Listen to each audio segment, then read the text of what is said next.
പറയുകയാണ്, നീ എൻ്റെ സങ്കേതവും. അത് പാടുമ്പോൾ ശ്രദ്ധിക്കണം. ഒരു പാട്ടായിട്ട് പാടിയാൽ അതിനർത്ഥം തോന്നിയെന്ന് വരില്ല. അതൊരു പ്രാർത്ഥനയായിട്ട് പാടാമോ? നീ എൻ്റെ സങ്കേതം. അത് സങ്കീർത്തകൻ ദൈവത്തോട് പറയുവാണ്. ഒരാളോട് പറയുന്നതാണ്. വിശ്വസ്തനായ ദാവീദ് തൻ്റെ ദൈവത്തോട് പറയാണ്, നീ എൻ്റെ സങ്കേതമാണ്, നീ എൻ്റെ കോട്ടയാണ്, നീ എൻ്റെ സങ്കേതമാണ്. നിങ്ങൾ സ്വയം നിങ്ങളുടെ പ്രാർത്ഥനയായി ഒന്ന് സമർപ്പിച്ച് നോക്കിക്കേ. ദൈവമേ, നീ എൻ്റെ സങ്കേതമാണ്, നീ എൻ്റെ കോട്ടയാണ്, നീ എനിക്കെല്ലാം എല്ലാമാണെന്ന് സങ്കീർത്തകൻ പറഞ്ഞതാണ്. ഈ നിങ്ങളായിരിക്കുന്ന സ്ഥലത്ത് ചിലപ്പോൾ നിങ്ങൾ മുട്ടിന്മേലായിരിക്കും, ചിലപ്പോൾ നിങ്ങൾ ഇരിക്കുമായിരിക്കും, ചിലപ്പോൾ നിങ്ങൾ നിന്നുകൊണ്ടായിരിക്കും പ്രാർത്ഥിക്കുന്നത്. നിങ്ങളുടെ സ്വാതന്ത്ര്യം പോലെ ദൈവസന്നിധിയിൽ നിങ്ങളെ തന്നെ ഒന്ന് പല കാര്യങ്ങളും ഉണ്ട് സമർപ്പിക്കാൻ. നമുക്ക് ദൈവത്തോട് സമർപ്പിക്കാനല്ലാതെ മറ്റെന്താണ് അധികമായി ചെയ്യാൻ കഴിയുക? ചില സമയത്ത് നമ്മൾ നിസ്സഹായരാണ്. നമ്മുടെ കഴിവ് തോറ്റുപോകും, നമ്മളുടെ എക്സ്പീരിയൻസ് തോറ്റുപോകും. നമ്മൾ കാര്യമെല്ലാം ഉള്ളവരാണേലും ചില സമയത്ത് നമ്മൾ നിസ്സഹായരായി മാറും. അങ്ങനെങ്കിൽ നമ്മളെ തന്നെ സമർപ്പിച്ച് നമ്മൾ ഒരുമിച്ച്, നിങ്ങൾ മാത്രമല്ല, ആരാധനയിൽ പങ്കെടുക്കുന്ന ഞങ്ങളും നിങ്ങളുടെ കൂടെ ഉണ്ട്. ഒരുമിച്ചൊന്ന് പറയാമോ? നീ എൻ്റെ സങ്കേതമാണ്, നീ എൻ്റെ കോട്ടയാണ്, നീ എനിക്കെല്ലാം എല്ലാമാണ്. ഗായകനോട് ചേർന്ന്, പാട്ടുകാരോട് ചേർന്ന് നിങ്ങളും ഒരു കേൾവിക്കാരെ പോലെ, കാഴ്ചക്കാരെ പോലെ ഇരിക്കാതെ ഒന്ന് പാടി ചേർന്നൊന്ന് സമർപ്പിച്ച് പാടാം.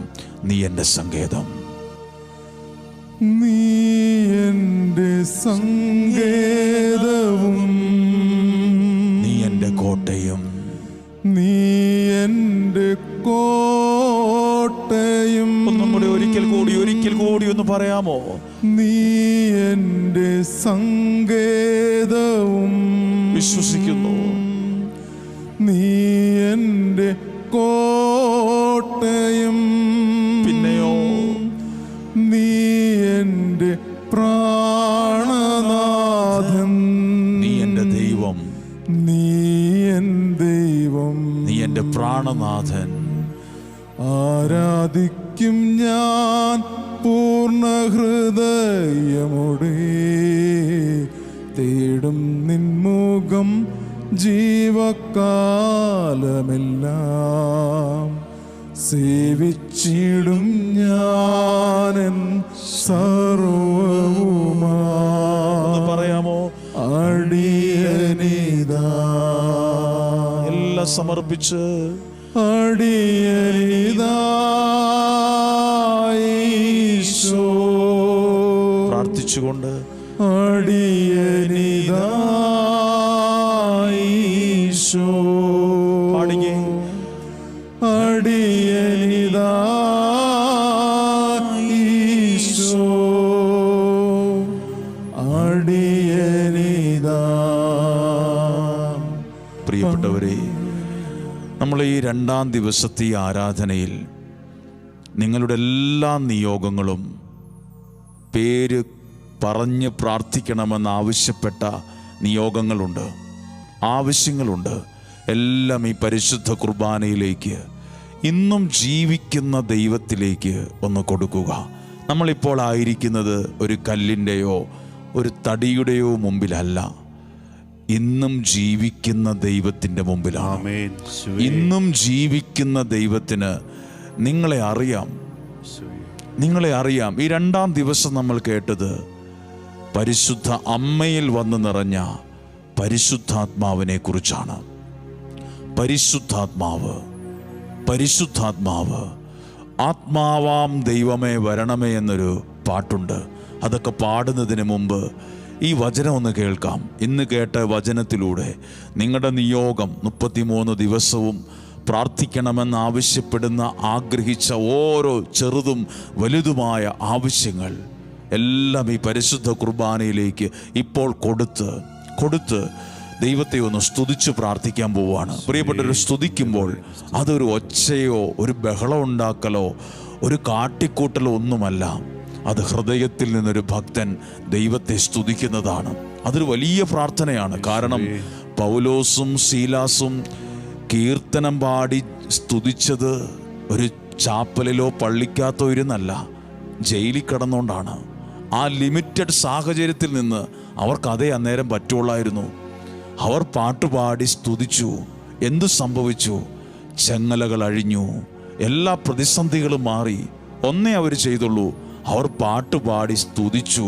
നമുക്കങ്ങനെയെങ്കിൽ നമ്മളോട് ഇപ്പോൾ നിങ്ങളുടെ ആ ലിമിറ്റഡ് സാഹചര്യത്തിൽ നിന്നുകൊണ്ട്, പരിധികളിലും പരിമിതികളിലും നിന്നുകൊണ്ട് നിങ്ങളുടെ കരങ്ങൾ ഉയർത്താൻ പറ്റുന്ന അത്രയും ഉയർത്തി കണ്ണുകൾ അടച്ച്, ഒരുപക്ഷെ ചിലപ്പോൾ നമുക്ക് തോന്നും അവരെന്ത് ചിന്തിക്കും, ഇവരെന്തായിരിക്കും വിചാരിക്കുക ഞാനിങ്ങനെയൊക്കെ പ്രാർത്ഥിച്ചാൽ. എന്നെ കാണുന്ന ദൈവത്തിൻ്റെ സന്നിധിയിൽ ജീവിതം കൊടുത്ത് സാധിക്കുമെങ്കിൽ മുട്ടുമടക്കാതെ കരങ്ങൾ ഉയർത്തുക. അല്ലെങ്കിൽ നിങ്ങളുടെ മനസ്സനുവദിക്കുന്ന അത്രയും ഒന്ന് ഉയർത്തിപ്പിടിച്ച് ഞങ്ങളൊരു കുടുംബമായി നിന്ന് നിങ്ങൾക്ക് വേണ്ടി പ്രാർത്ഥിച്ച് സ്തുതിക്കുകയാണ്. ഈ സ്തുതിപ്പിൽ വലിയ വിടുതലുകൾ സംഭവിക്കും. ഈ സ്തുതിപ്പിൽ ഒരുപാട് നിയോഗങ്ങളുടെ മേൽ ദൈവത്തിൻ്റെ പ്രവൃത്തി വെളിപ്പെടും. അങ്ങനെയെങ്കിൽ എല്ലാവരെ സമർപ്പിച്ചുകൊണ്ട് ഞങ്ങൾ സ്തുതിക്കുന്നു. Hallelujah, hallelujah. കർത്താവേ, ഷാലോം ടിവിയിലൂടെ ഈ ആരാധനയിൽ പങ്കെടുക്കുന്ന ഓരോ കുടുംബങ്ങളെയും ഓർത്ത് ഞങ്ങൾ സ്തുതിക്കുന്നു. ഓരോ മാതാപിതാക്കളെയും ഓർത്ത് ഞങ്ങൾ സ്തുതിക്കുന്നു. ഓരോ യുവതി യുവാക്കളെയും ഓർത്ത് ഞങ്ങൾ സ്തുതിക്കുന്നു.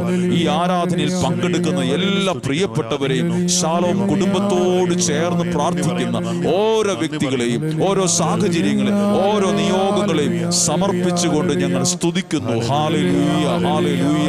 കർത്താവേ, ഞങ്ങൾ നന്ദി പറയുന്നു. ഇതൊരു വിടുതലിന്റെ ആരാധനയായി മാറ്റണമേ. ഇതൊരു സൗഖ്യത്തിന്റെ ആരാധനയായി മാറ്റണമേ. ഇത് അത്ഭുതങ്ങളുടെ ആരാധനയായി മാറ്റണമേ. പരിശുദ്ധാത്മാവെ ഞങ്ങളെ സഹായിക്കണമേ. പരിശുദ്ധാത്മാവെ ഞങ്ങളെ സഹായിക്കണമേ. പരിശുദ്ധാത്മാവ് നിന്റെ മേൽ വരും. പരിശുദ്ധാത്മാവ് നിന്റെ മേൽ വരും. അടഞ്ഞ വഴികളെ ദൈവം തുറക്കും. പ്രതിസന്ധികളെ ദൈവം മാറ്റും. നിങ്ങളുടെ പ്രശ്നങ്ങൾക്ക് പരിഹാരം കൽപ്പിക്കും. ഞങ്ങളത് വിശ്വസിച്ച് പ്രാർത്ഥിക്കുന്നു. Hallelujah, hallelujah, hallelujah, hallelujah, hallelujah.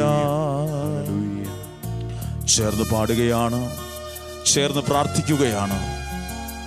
ദൈവ സാന്നിധ്യം നിങ്ങളിൽ വന്ന് നിറയുന്ന ഒരു സമയം, ദൈവത്തിൻ്റെ ഇടപെടലുകൾ അനുഭവിക്കുന്ന ഒരു സമയം. സർവശക്ത എൻ്റെ ഉള്ളിൽ വരണം, എൻ്റെ ഭവനത്തിൽ വരണമെന്നാണ് പാടിയത്. സംഭവിക്കും. എന്താണോ പാടിയത് അത് നിങ്ങളുടെ ജീവിതത്തിൽ നടക്കും.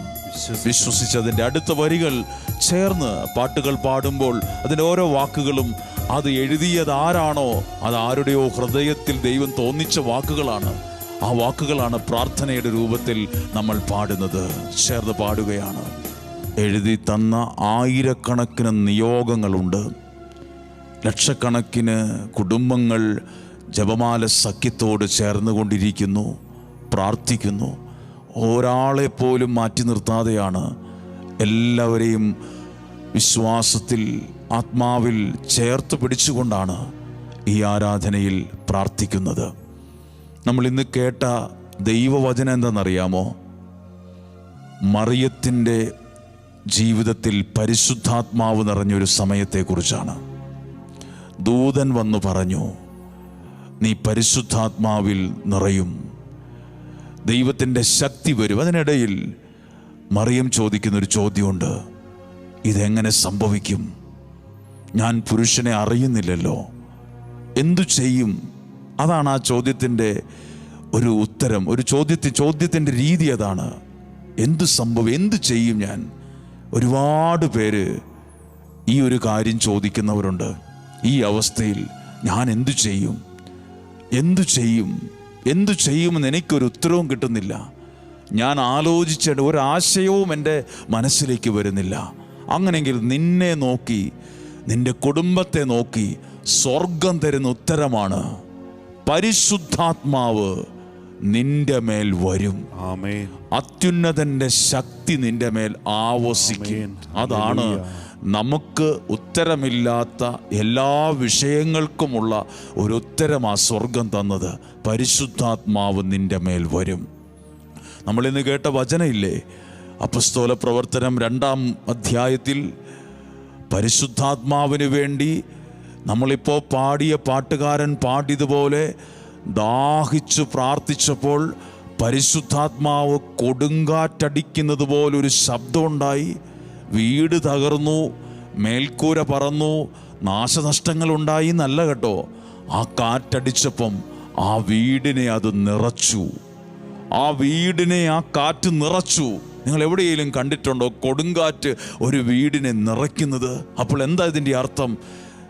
അതായത് ദൈവാത്മാവാകുന്ന കാറ്റ് നിങ്ങളെ തകർക്കില്ല, നിങ്ങളെ ഡിസോർഡർ ആക്കില്ല, നിങ്ങളെ തരിപ്പണമാക്കില്ല, നിങ്ങളെ നിറയ്ക്കും. നിങ്ങളെ നിറയ്ക്കും. എന്താണ് നിങ്ങളുടെ കുടുംബത്തിൽ നിറയേണ്ടത്? എന്താണ് ഇപ്പോൾ നിങ്ങൾ ഈ 2-ാം ദിവസത്തെ ആരാധനയിൽ പങ്കെടുക്കുമ്പോൾ നിങ്ങളൊന്ന് മനസ്സിൽ കണ്ട് എന്താ നിറയേണ്ടത്? ചിലപ്പോൾ പറയും, ചില സമാധാനം ഉണ്ടായിരുന്നാൽ മതിയായിരുന്നു, ചില സന്തോഷം കിട്ടിയാൽ മതിയായിരുന്നു. ഞാൻ മനസ്സ് തുറന്ന് ഒന്ന് ചിരിച്ചിട്ട് എത്ര നാളായി. എൻ്റെ കുടുംബത്തിൽ ഓരോ മുറിയിലും ഓരോ സ്ഥലത്തും അസ്വസ്ഥതയും ടെൻഷനും ഭയവും ആകുലതയും നിറഞ്ഞിരിക്കുക. പിന്നെ ആരും അറിയണ്ടല്ലോ എന്ന് വിചാരിച്ച് എല്ലാവരെയും കാണുമ്പോൾ ഞാൻ ചിരിക്കുന്നു എന്നൊക്കെയുള്ളൂ. പക്ഷെ എൻ്റെ എൻ്റെ പുറം കാണുന്ന പോലെയല്ല. ഒത്തിരി പേരുടെ ഉള്ളിൽ അനുഗ്രഹങ്ങൾ നിറയാനുണ്ട്. ഈ 2-ാം ദിവസം നിങ്ങളുടെ ജീവിതത്തിൽ ഇത് അനുഗ്രഹത്തെ നിറയ്ക്കുന്ന ആത്മാവിൻ്റെ ഒരു കാറ്റയക്കുന്ന സമയമാണ്. ഈ കാറ്റ് നിങ്ങളുടെ മേൽ അടിക്കും. അങ്ങനെയെങ്കിൽ ഒന്ന് പ്രാർത്ഥിച്ചേ, കർത്താവേ, അങ്ങ് അയച്ച ആത്മാവിൻ്റെ കാറ്റ് എൻ്റെ കുടുംബത്തിൻ്റെ മേൽ അങ്ങ് അടിപ്പിക്കണമേ, അയക്കണമേ എന്നൊന്ന് പ്രാർത്ഥിച്ചേ. കർത്താവേ, എൻ്റെ ജീവിതത്തിലും ഒരുപാട് കാര്യങ്ങളിൽ ഉത്തരമില്ലാതെ പ്രാർത്ഥിച്ചിട്ടും അതിന് മറുപടി കിട്ടാത്ത ഒരുപാട് വിഷയങ്ങളുണ്ട്. ഒത്തിരി കാര്യങ്ങൾ എൻ്റെ ജീവിതത്തിലുണ്ട്. പലപ്പോഴും എനിക്കറിയില്ല എൻ്റെ നാളെ എങ്ങനെയായിരിക്കും, ഞാൻ എങ്ങനെ മറുപടി പറയും. ഒന്നും അറിയാത്തൊരു സമയമാണ് എൻ്റെ ഇപ്പോഴത്തെ ജീവിതം. എന്നാൽ ഈ കാറ്റ് നിൻ്റെ ജീവിതത്തെ അനുഗ്രഹം കൊണ്ട് നിറയ്ക്കും, സൗഖ്യത്തെ നിറയ്ക്കും, വിടുതലുകൾ നിറയ്ക്കും, അഭിഷേകം നിറയ്ക്കും. അത് നിൻ്റെ ജീവിതത്തെ തകർത്തു കളയുകയോ തെറിപ്പിച്ച് കളയുകയോ അല്ല. നമുക്കറിയാവുന്ന കാറ്റിൻ്റെ പ്രത്യേകത, അത് മരം വീഴ്ത്തും, ഓട് പറത്തിക്കളയും. നഷ്ടങ്ങൾ ഉണ്ടാക്കുന്ന കാറ്റിനെക്കുറിച്ച് നമ്മൾ കേട്ടിട്ടുള്ളൂ. എന്നാൽ ഇതാ ബൈബിളിൽ എഴുതിയിരിക്കുന്നു, അതവരെ നിറച്ച ഒരു കാറ്റിനെക്കുറിച്ച്. കർത്താവേ, അങ്ങ് അയക്കുന്ന കാറ്റ് എൻ്റെ ജീവിതത്തെ നിറയ്ക്കണമേ. എൻ്റെ ഭവനത്തിൻ്റെ ഓരോ മുറികളിലും ഓരോ വ്യക്തികളിലും ആ കാറ്റ് നിറയും. അത് നിങ്ങളെ നിറയ്ക്കും, അത് നിങ്ങളെ നിറയ്ക്കും. അത് നിങ്ങളുടെ ഒരുപാട് പ്രശ്നങ്ങൾക്ക് ഉത്തരമായി അത് മാറും. അങ്ങനെയെങ്കിൽ ഈ പാട്ട് നമ്മൾ ഒരിക്കൽ കൂടി പാടും. ആത്മാവാം ദൈവമേ വരണമേ, അതെവിടെയെങ്കിലുമല്ല, എൻ്റെ ഉള്ളിൽ വസിക്കാൻ വരണമേ എന്ന്. അതിനുവേണ്ടി ഞാൻ എങ്ങനെയാണ് പ്രാർത്ഥിക്കുന്നത്? ദാഹിച്ച് പ്രാർത്ഥിക്കുന്നു, ആഗ്രഹത്തോടെ പ്രാർത്ഥിക്കുന്നു. വന്നാൽ വരുവാണേ വരട്ടെ, വരുവാണെങ്കിൽ വരട്ടെ, ആ സന്തോഷം കിട്ടട്ടെ എന്നല്ല. അതിനുവേണ്ടി ഞാൻ 100% ദാഹിച്ചു പ്രാർത്ഥിക്കുന്നു. അങ്ങനെയെങ്കിൽ ഈ ആരാധനയിൽ പങ്കെടുക്കുന്ന ഓരോ കുടുംബവും ഇപ്പോൾ ദൈവത്തിൻ്റെ സന്നിധിയിലാണ്. ദൈവം നിങ്ങളെ കാണുന്നു, ദൈവം നിങ്ങളെ ശ്രദ്ധിക്കുന്നു. ദൈവം നിങ്ങളുടെ കുടുംബത്തിലേക്ക് ആത്മാവാകുന്ന കാറ്റിനെ അയച്ച് ഇപ്പോൾ നിങ്ങളുടെ കുടുംബത്തിലുള്ള അസ്വസ്ഥതയും വെറുപ്പും വിദ്വേഷവും നിരാശയും കുറ്റബോധവും എല്ലാം എടുത്തു കളഞ്ഞ് സന്തോഷവും സമാധാനവും നിറയ്ക്കുന്ന ഒരു കാറ്റ് നിങ്ങളുടെ മേൽ ഇപ്പോൾ പരിശുദ്ധാത്മാവ് അയക്കുന്ന സമയമാണ്. അങ്ങനെയെങ്കിൽ കരങ്ങളൊന്ന് ഹൃദയത്തോട് ചേർത്ത് വയ്ക്കുക. എന്നിട്ടൊന്ന് മനസ്സുകൊണ്ട് ആഗ്രഹിച്ച്, കർത്താവേ, ഈ ആത്മാവാകുന്ന കാറ്റിനെ എൻ്റെ മേലൊന്ന് അടിപ്പിക്കണം, എന്നിലേക്ക് അയക്കണം, എൻ്റെ ഭവനത്തിലേക്ക് അയക്കണം, എൻ്റെ മക്കളിലേക്ക് അയക്കണം, എൻ്റെ ജീവിത പങ്കാളിയിലേക്ക് അയക്കണം, എൻ്റെ പ്രാർത്ഥനാ വിഷയങ്ങളിലേക്ക് അയക്കണം. ശ്രദ്ധിച്ചിട്ടില്ലേ? കാറ്റ് അടിക്കുമ്പം ചിലപ്പോൾ അവിടെയുള്ള ചിലതിനെ പറത്തിക്കളയും, വേണ്ടാത്തതിനെ. പ്രിയപ്പെട്ടവരെ, ഈ കാറ്റടിക്കുമ്പോൾ അത് നിറയ്ക്കുക മാത്രമല്ല, നിങ്ങളുടെ ഉള്ളിൽ ആവശ്യമില്ലാത്തത്, വേണ്ടാത്തതിനെ ഈ കാറ്റ് പറത്തിക്കളഞ്ഞ് നിറയ്ക്കേണ്ടതിനെ നിറയ്ക്കും. അങ്ങനെയെങ്കിൽ ഈ സമാപന ആരാധനയുടെ ഈ സമാപന സമയത്ത് കരങ്ങൾ ഹൃദയത്തോട് ചേർത്ത് വെച്ച് ഈ അനുഗ്രഹിക്കപ്പെട്ട പാട്ടുകാരനോട് ചേർന്ന് ആ സ്വരത്തോട് ചേർന്നൊന്ന് പ്രാർത്ഥിച്ച്, ആത്മാവാം ദൈവമേ വരണമെന്ന് പ്രാർത്ഥിക്കുമ്പോൾ ഓർത്തെ, ശാലോം ടി വിയിലേക്ക് നിങ്ങൾ ഇന്ന് വരെ വിളിച്ചു പറഞ്ഞ എല്ലാ നിയോഗങ്ങളെയും ചേർത്ത് വെച്ച്, എല്ലാ വ്യക്തികളെയും ചേർത്ത് വെച്ച്, കുഞ്ഞുങ്ങളായിക്കൊള്ളട്ടെ, വലിയവരാകട്ടെ, പ്രായമായവരാകട്ടെ, ഒരുപക്ഷെ ക്രൈസ്തവരായ ആളുകൾ ഞങ്ങളെ കേൾക്കുന്നുണ്ട്, ശാലോമിലേക്ക് വിളിച്ചിട്ടുണ്ട്. അവരെയും ഞങ്ങൾ മാറ്റി നിർത്താതെ സ്നേഹത്തിൻ്റെ കുടക്കീഴിൽ നിർത്തിക്കൊണ്ട് നിങ്ങൾക്ക് വേണ്ടി കൂടിയാണ് പ്രാർത്ഥിക്കുന്നത്. ഒരുപക്ഷെ നിങ്ങൾ ചിന്തിക്കും, എനിക്ക് വേണ്ടി പ്രാർത്ഥിച്ചില്ലല്ലോ, ഞങ്ങൾക്ക് വേണ്ടി പ്രാർത്ഥിക്കുന്നില്ലല്ലോ. ഇല്ല, നിങ്ങൾക്ക് വേണ്ടിയും പ്രാർത്ഥിച്ചിട്ടുണ്ട്. നിങ്ങളെയും കണ്ടിട്ടുണ്ട്. നിങ്ങളെ ദൈവം മാറ്റി നിർത്തിയിട്ടില്ല. മനുഷ്യർ മാറ്റി നിർത്തിയാലും ഈ ദൈവം നിങ്ങളെ മാറ്റി നിർത്തില്ല. ഈ ദൈവം മാറ്റി നിർത്തില്ല. ഒരുപക്ഷെ പള്ളിയിൽ നിന്നും കൂട്ടായ്മയിൽ നിന്നൊക്കെ നിങ്ങളെ പല കാരണത്തിൽ പലരും മാറ്റിയിട്ട് കാണും. പക്ഷെ ദൈവം ആരെയും മാറ്റിയിട്ടില്ല. നിങ്ങളെ മാറ്റി നിർത്തില്ല. ദൈവം ചേർത്ത് നിങ്ങളെ പിടിച്ചിട്ടുണ്ട്. അങ്ങനെയെങ്കിൽ കണ്ണുകളെ അടച്ച് ഈ ഗാനത്തോട് ചേർന്ന് സമാപന സമയത്ത് പ്രാർത്ഥിക്കുന്നു. ആത്മാവാം ദൈവമേ വരണമേ.